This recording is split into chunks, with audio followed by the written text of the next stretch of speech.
मार्गशीर्ष महालक्ष्मी व्रत कथा, स्थापना पूजा एवं व्रत की विधि। यह व्रत पूजा करने से माता महालक्ष्मी प्रसन्न होती है तथा सुख शांति एवं धन संपत्ति प्राप्त होती है। यह व्रत करने वाले स्त्री तथा पुरुष दोनों मन से स्वस्थ एवं आनंदमय होने चाहिए। इस व्रत को किसी भी महीने के प्रथम गुरुवार बृहस्पतिवार से शुरू कर सकते हैं। विधि नियम अनुसार हर गुरुवार को महालक्ष्मी व्रत करे। श्री महालक्ष्मी की व्रत कथा को पढ़े। लगातार 8 गुरुवार को व्रत पालन करने पर अंतिम गुरुवार को समापन करे। वैसे यह व्रत पूजा पूरे वर्ष भर भी कर सकते हैं।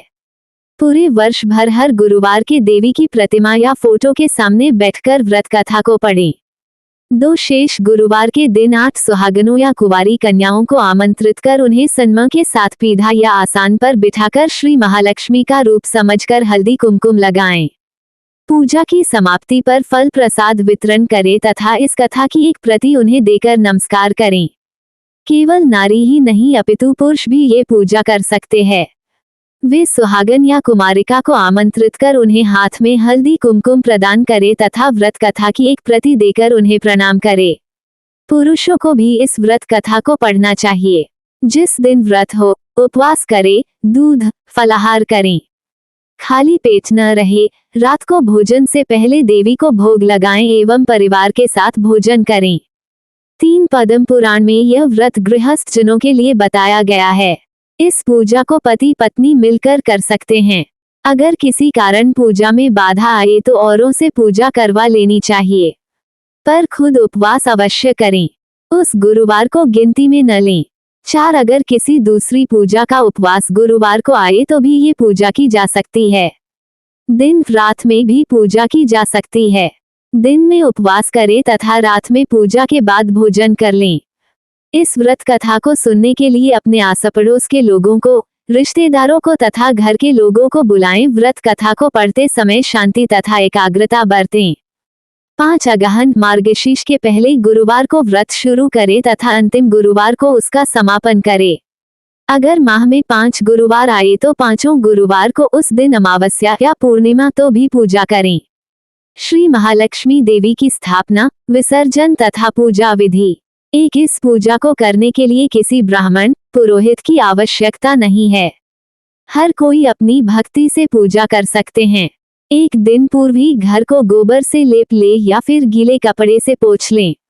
इसके बाद एक ऊंचे पीढ़े या चौकी पर या छोटे मेज पर बीच में थोड़े गेहूं या चावल रख दे। एक साफ सुथरे तांबे या पीतल के लोटे को पानी से भरकर चावल या गेहूं पर रखें। पानी में सुपारी, कुछ पैसे और दूबदूरवा घास डालें। ऊपर से लोटे में चारों तरफ 5 तरह के पेड़ के 5 या 7 पत्ते डालकर बीचों बीच एक नारियल रखें। उस नारियल पर बाजार में उपलब्ध देवी के मुखौटे या चेहरे को बांध या चिपका दें और लोटे पर हल्दी कुमकुम लगाए और साथ ही उस लोटे के गले में लोटे के हिसाब से लहंगा बांध दे और नारियल के ऊपर एक छोटी चुनरी भी चढ़ा देवे। साथ ही देवी की प्रतिमा या फोटो को पूर्व दिशा में मुंह करके या उत्तर दिशा में मुंह करके स्थापना करनी चाहिए। इस व्रत कथा की पुस्तक में जो फोटो है उसे भी सामने रखें तथा पूजा प्रारंभ करें। 2 इसके बाद आचमन। ओम केशवाय नमः, ओम नारायणाय नमः, ओम माधवाय नमः। इन तीनों मंत्रों को पढ़कर प्रत्येक मंत्र से एक आचमन करें। फिर ओम गोविंदाय नमः बोलते हुए हाथ धो ले।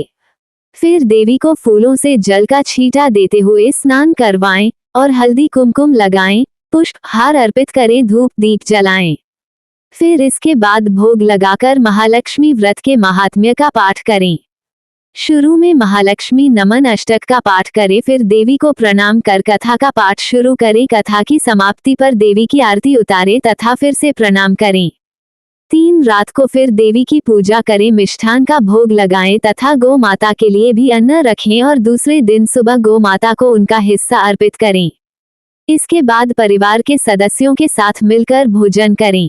4 दूसरे दिन सुबह स्नान करके पेड़ के पत्तों को निकले और घर में अलग अलग जगह रखे पानी को समुद्र, नदी, तालाब, कुएं या तुलसी की क्यारी में डाल दें।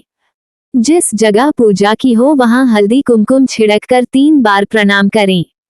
इसी प्रकार महीने के हर गुरुवार को करें। मार्गशीर्ष अगहन मास के 4 गुरुवार हो तो चारों और 5 हो तो 5 को इसी प्रकार पूजन करें।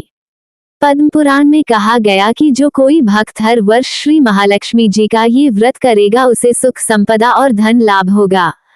5 कुछ लोग इसे केसरी व्रत भी कहते हैं, परंतु इस व्रत में किसी खास रंग के परिधान की कोई जरूरत नहीं है। इसके अलावा महालक्ष्मी मंत्र, चालीसा, आरती इत्यादि का भी पाठ करना चाहिए।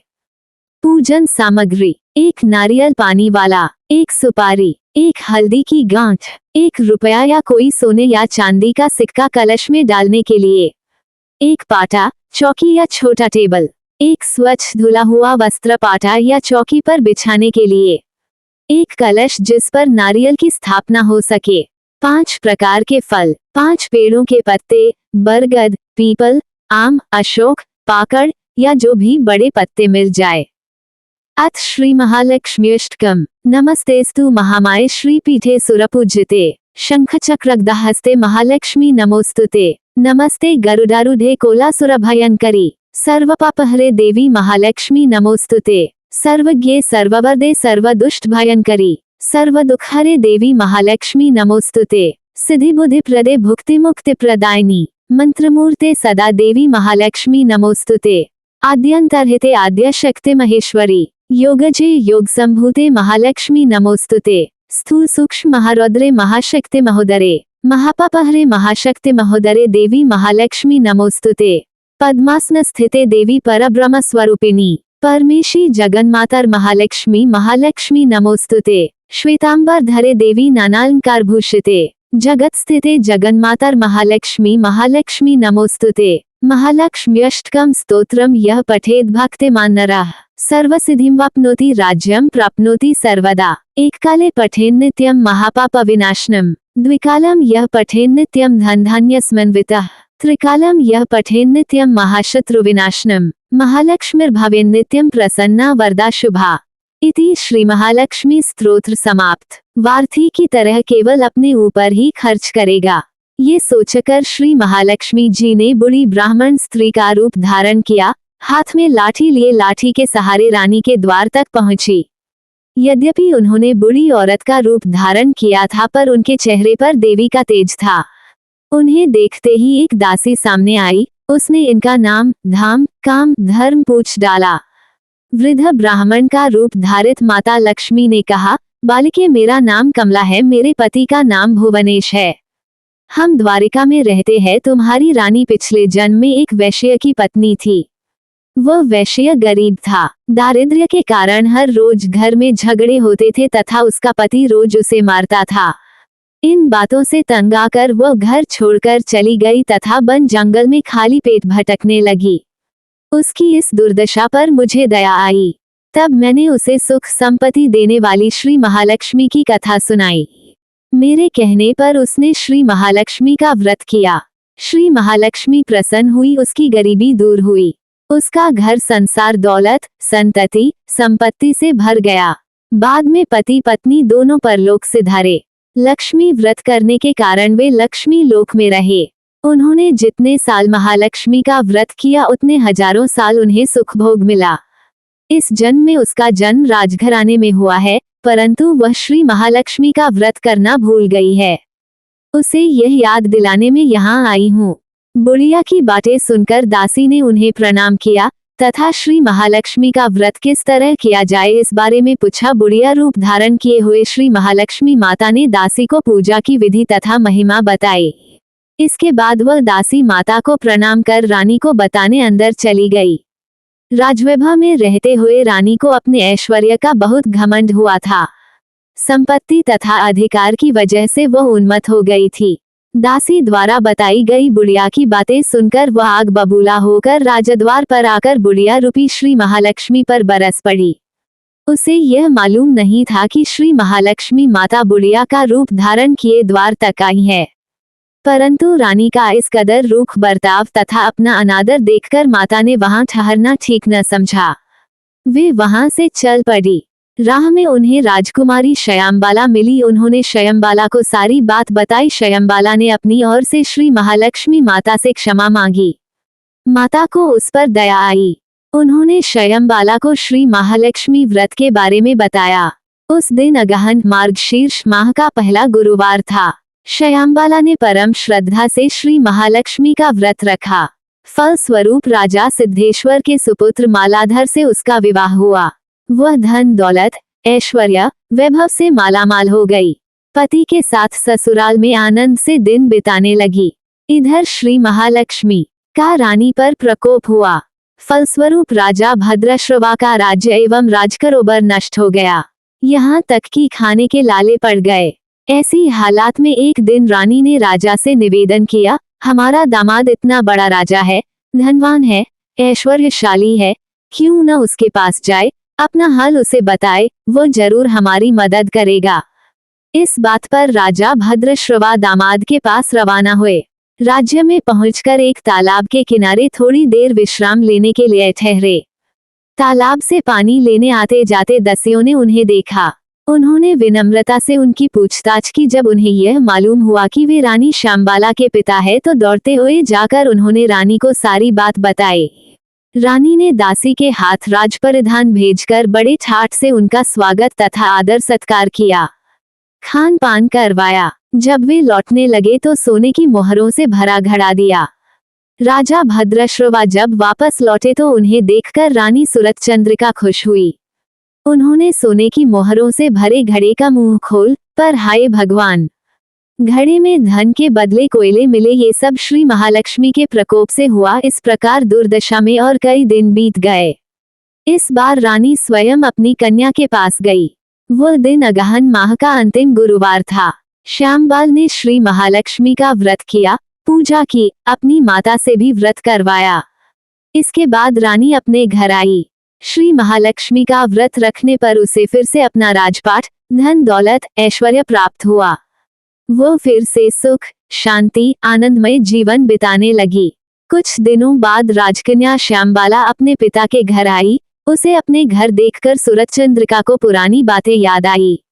यही कि श्यामबाला ने अपने पिता को घड़ा भर कोयला दिया था और उसे तो कुछ भी नहीं दिया था। इसी कारण श्यामबाला को पिता के घर आने पर उसका कोई आदर आतिथ्य नहीं हुआ, बल्कि अनादर हुआ। पर उसने इस बात का बुरा नहीं माना। अपने घर लौटते समय उसने पिता के घर से थोड़ा नमक ले लिया। अपने घर लौटने पर उसके पति ने पूछा, अपने मायके से क्या लाई हो? इस पर उसने जवाब दिया, वहां का सार लाई हूँ। पति ने पूछा, इसका मतलब क्या हुआ? श्यामबाला ने कहा, थोड़ा धीरज रखे, सब मालूम हो जाएगा। उस दिन श्यामबाला ने सारा भोजन नमक डाले बिना बनाया और परोसा। पति ने खाना चखा। सारा खाना नमक बिना था, इसलिए स्वाद न आया।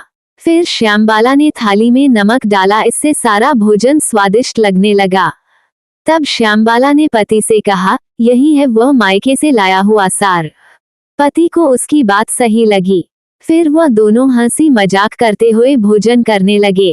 कहा गया है कि इस तरह जो कोई श्रद्धा भाव से श्री महालक्ष्मी की पूजा करे उसे माता की कृपा प्राप्त होती है, सुख संपत्ति शांति प्राप्त होती है, सभी मनोकामनाएं पूरी होती है।